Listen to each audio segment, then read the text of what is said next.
Именно такие инициативы, как поддержка школьного образования в материально-технической части, позволяют организовать доступное и качественное образование.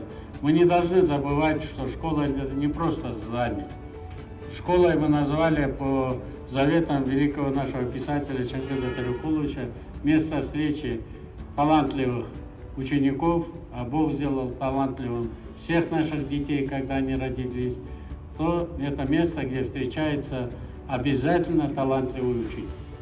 И мы сделаем все возможное и невозможное, чтобы эта встреча состоялась. И автобусы в этом деле, думаю, нам помогут. Хочу отметить, что немало выпускников наших школ учились в лучших вузах России, в МВТУ имени Баумана, в МГУ, в МПТИ.